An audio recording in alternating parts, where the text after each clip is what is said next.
విషయంలో కానీ శ్రీరెడ్డి విషయంలో కానీ అంత రైట్ మస్తాన్ గారు. సో ప్రియా గారు, అంటే సోషల్ మీడియాలో ఇప్పుడు మనం మాట్లాడుకున్నట్టుగా ఈ చేబ్రోలు కిరణ్ ఎవరినైతే ఇప్పటివరకు కామెంట్స్ చేస్తూ వచ్చాడో, ఇటు విడుదల రజనీ కావచ్చు, ఇప్పుడు భారతి రెడ్డి కావచ్చు, అంటే ఈ రకంగా ఎవరి ప్రోద్బలం లేకుండానే అంత ధైర్యంగా ఆ రకమైనటువంటి మాటలు మాట్లాడతాడా నిజంగా? లేదమ్మా, ఇప్పుడు నేను అదే క్లారిటీ ఇవ్వాలని చూస్తున్నాను, వెయిట్ చేస్తున్నాను. యాక్చువల్గా ఏంటంటే వీళ్ళ వెనక కొంతమంది ఉంటారు. కొంతమంది ఏం చేస్తారంటే ఫ్రంట్ వారియర్స్ అని ఉంటారు. ఇప్పుడు యుద్ధం జరిగేటప్పుడు కొంతమంది ఫ్రంట్ వారియర్స్, నాయకుడు ఎక్కడ ఉంటాడు, ఆ చివరి ఎక్కడో లాస్ట్లో ఇంకా తప్పదు అనుకున్నప్పుడు రాజు దిగుతాడు యుద్ధం చేయడానికి. అప్పటి వరకు ఏం చేస్తారంటే కొంతమందిని ఆ యుద్ధం కాకలదీరినటువంటి వాడినో, లేకపోతే దాంట్లో నైపుణ్యం వాళ్ళనో, లేకపోతే శిక్షణ ఇచ్చినటువంటి సైనికులు ఉంటారు. వాళ్ళు ఓడిపోయిన తర్వాత నెక్స్ట్ సెక్టర్ ఎట్లాగో వీళ్ళని ఫ్రంట్ వారియర్స్ కింద నిలబెడతారనమాట. అంటే ఏంటి, ఇప్పుడు ఇతని పరిస్థితి ఎగ్జాంపుల్ ఇతన్నే తీసుకుందాం. ఇతను వైఎస్ఆర్సీపీలో ఉన్న సిపి గవర్నమెంట్లో ప్రభుత్వం అధికారంలో ఉన్నప్పుడు, పార్టీ అధికారంలో ఉన్నప్పుడు ఇతను ఆ పార్టీ నుంచి చాలా ఫేస్ చేశాను కాబట్టి ఈ పార్టీ అధికారంలోకి రాగానే ప్రతీకారం తీర్చుకున్నాడు అనేటటువంటిది నేను విన్నాను, కథనం కూడా చదివాను నేను. అయితే ఇక్కడ జరిగింది ఏంటంటే నేను కూడా కొంచెం కనుక్కున్నాను, నేను ఇన్ఫర్మేషన్ లేకుండా నేను రాను. యాక్చువల్గా ఏమైందంటే ఇక్కడ జరిగిన విషయం ఏంటి, అసలు ఇతనికి గత ప్రభుత్వంలో ఇతనికి థ్రెట్ ఎందుకు ఉంది, ప్రభుత్వాన్ని తిట్టడం వల్ల ఉందా, యాజ్ ఎ సోషల్ మీడియా ఇప్పుడు ఈయన ఏదైతే మాట్లాడుతున్నాడో, ఏ వ్యాఖ్యలు అయితే చేస్తున్నాడో అప్పుడు కూడా అది చేసి ఉన్నాడా, చేసి ఉంటే థ్రెట్స్ వచ్చినాయా, లేదు జెండా మోసినందుకు థ్రెట్స్ వచ్చినాయా, లేదా వాళ్ళ నాయకుడికి జై కొట్టినందుకు థ్రెట్స్ వచ్చినాయా, అది మనం ఇక్కడ మాట్లాడాల్సిన అవసరం ఉంది. అంటే సింపతి గెయిన్ చేయడానికి నానా రకాలు మాట్లాడతారు. గత ప్రభుత్వంలో, సరే ఆ పాయింట్కి వద్దాం, గత ప్రభుత్వంలో నీకు ఆ పెయిన్ ఏంటో తెలిసింది, నిన్ను ఎవరైనా ఒకళ్ళు మాట్లాడినా, వాళ్ళ వేధింపులకి గురి చేసినా అది ఏంటో తెలిసిన తర్వాత మళ్ళీ నువ్వు అదే చర్యలకు దిగడంతో అంతర్యం ఏంటి, వాళ్ళు బాధ పెట్టారు కాబట్టి నువ్వు బాధ పెడుతున్నావు అంటే ఇక్కడ సంస్కరణ ఎక్కడుంది?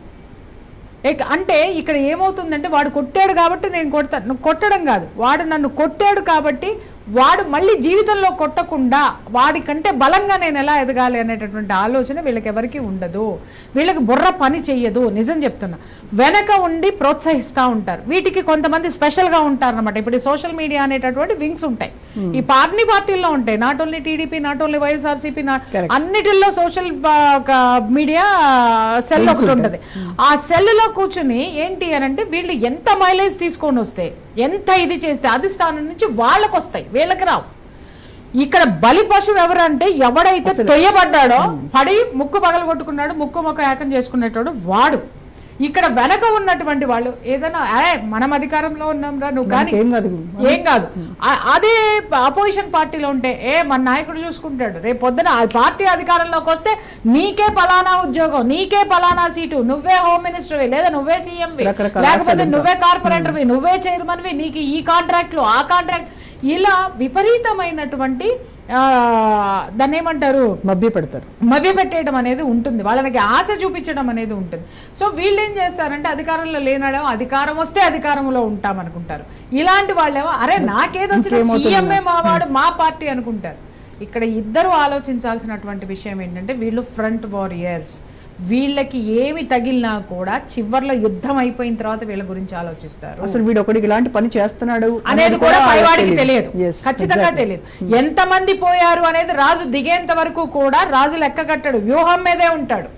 అలాగే ఇప్పుడు మీరు అన్నట్టుగా ప్రత్యర్థి పార్టీ అయినా, ఆ అధికారంలో ఉన్నటువంటి పార్టీ అయినా కూడా మేము లైమ్ లైట్ లో ఉండడానికి, అంటే అదేంటి అపోజిషన్ పార్టీనేమో లైమ్ లైట్ లో ఉండడానికి ఇలాంటి వాళ్ళని వాడుకుంటే ఎప్పటికప్పుడు కాంట్రవర్సీలు క్రియేట్ చేసి, అధికారంలో ఉన్న పార్టీలో ఉన్నటువంటి వాళ్ళు ఏంటంటే వాళ్ళని టాపిక్ని డైవర్ట్ చేయడానికి, పాలసీస్ మీద రాకుండా ఉండడానికి ఇలాంటి వాళ్ళని వాడుకుంటారు. లైమ్ లైట్ లో ఉండడానికి ప్రభుత్వ వైఫల్యాలు ఇంకేదో చావండి, కానీ ఆడవాళ్ళని ఎందుకు తీసుకొస్తున్నారు అంటే ఇక్కడ నీకు అదే చెప్తున్నాను కదా తల్లి. ఒకప్పుడు నేను పార్టీలో వర్క్ చేస్తున్నాను, నేను ప్రెస్లో వర్క్ చేస్తున్నాను, నాకు తెలుసు సిస్టమ్ ఎలా ఉండేది అని. అంటే ఇప్పుడు దరిద్రం అయిపోయింది, అందుకే మేము తప్పుకున్నాం.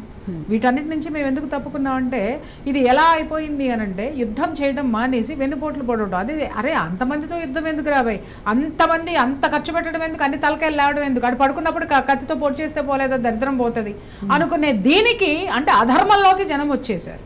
వచ్చినప్పుడు యుద్ధం నేర్చుకున్నాడు ఏం చేస్తాడు, ఇలాంటివి చేయడు, యుద్ధ ధర్మం తెలిసిన వాడు చేయడు. అందుకని కొంతమంది నోళ్ళు మూసుకొని కూర్చున్నాం మేము, మాకు అవసరం లేదు, ఈ యుద్ధం చేయాల్సిన అవసరం లేదు. అలా ఇక్కడ కూడా ఏమవుతుందంటే మీరు అన్నట్టుగా ఎందుకు ఇలా పోతున్నారు అని అంటే, ఒకప్పుడు రాజకీయ పార్టీలకు కూడా కొన్ని నీతిలు ఉండేవి, నీకు కొన్ని రూల్స్ అండ్ రెగ్యులేషన్స్ ఉండేవి. వాళ్ళు వ్యవస్థాగతమైనటువంటి విషయాల మీద విమర్శలు ఉండేవి తప్ప ఒక రాజకీయ అధికారంలో ఉన్న పార్టీని విమర్శించడానికి అవినీతి లేకపోతే ఇంకొకటి వాళ్ళు ఏ పాలసీస్ ఫెయిల్యూర్ అయ్యారో జనాలకి ప్రజల పక్షాన పోరాడేటటువంటి వాళ్ళు, ప్రజల కోసం పోరాడేటటువంటిది అపోజిషన్ పార్టీ. ఇవాళ ఏమైపోయింది అని అంటే జలసు పెరిగిపోయి, ఈ జలసుని ఇంత దరిద్రంగా ఎవడు పెంచి పోషించినాడో వాడి గురించి మాట్లాడితే దరిద్రంగా ఉంటుంది. ఇది ఏంటి అని అంటే సీఎం కుర్చీలో కూర్చుంటేనే ఓర్వలేం అనేటటువంటి స్థితికి వచ్చేసారు ఇవాళ. అంటే వ్యవస్థాగతమైనటువంటి పోరాటం వ్యక్తిగత పోరాటానికి దిగజారిపోయింది ఈరోజు. ఇలాంటి దాంట్లో ఎవరు సీఎం ఉంటే ఏంటి, ఎవరు హోమ్ మినిస్టర్ ఉంటే ఏంటి. ఇవాళ కొంతమంది యూట్యూబర్స్ కూడా నేను చూస్తున్నాను కదా, పొద్దున్నే మార్నింగ్ న్యూస్ బులెటిన్ వేస్తూ ఉంటారు. ఎంత నీచంగా అరే సీఎం, అరే ఇది, అరే తురే డైరెక్ట్ గా మాట్లాడటం. నీకు సిగ్గుందా, నువ్వు సీఎం వా, నువ్వు ఇదా, అరే కనీసము ఆ పదవికి ముఖ్యమంత్రి పదవి అకార్డింగ్ టు కాన్స్టిట్యూషనల్ అండి, రాజ్యాంగబద్ధమైనటువంటి పదవిని గౌరవించలేని జర్నలిజం, నీది జర్నలిజం అనాలా ఏమనాలి, కనీసము ఆ భాష ఎలా వాడాలో కూడా తెలియనటువంటి వాళ్ళు ఇవాళ మీడియాలోకి వచ్చి కూర్చుంటే ఇలా మాట్లాడించేటటువంటి సంస్థ యజమానుల్ని మాట్లాడాలి మనం ఫస్ట్.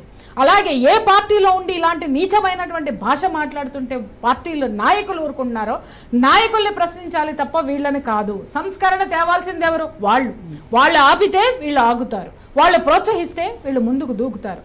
తప్పెక్కడుంది అని అంటే నాయకత్వంలోనే ఉంది. ఖచ్చితంగా ఉంది. వాళ్ళకి తెలియదు అని అనుకోకండి.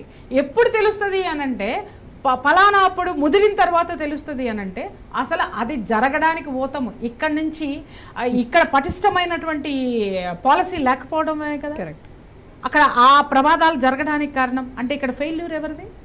ఇవాళ ఈ స్థితి వచ్చింది అనంటే ఏ పార్టీలోనైనా సరే ఆ రోజున అసెంబ్లీలో భువనేశ్వర్ గారిని మాట్లాడినటువంటి దగుల్బాజీ సిచ్యుయేషన్ ఏదైతే ఉందో ఆ సిచ్యుయేషన్కి బాధ్యత ఆ ముఖ్యమంత్రి ఎలా వహించాలో ఈ సిచ్యుయేషన్కి బాధ్యత ఈ ముఖ్యమంత్రి వహించాల్సినటువంటి అవసరం చాలా ఉందమ్మా.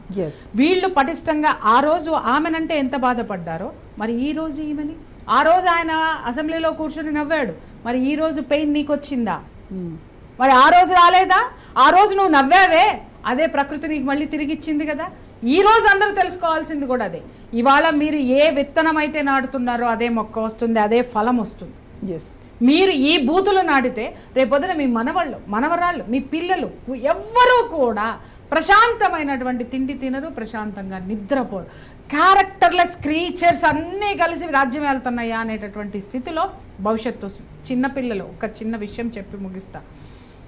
ఈరోజు స్టూడెంట్స్ అందరూ ఎందుకమ్మా డ్రగ్స్కి బానిసలు అయిపోతున్నారు, ఎందుకమ్మా 9th క్లాస్ నుంచి ఈ సిగరెట్లకు కానీ స్మోకింగ్ కానీ డ్రింకింగ్ ఈ అలవాట్లన్నిటికీ ఎందుకు వస్తున్నారు చెప్పండి మీరు ఒకసారి.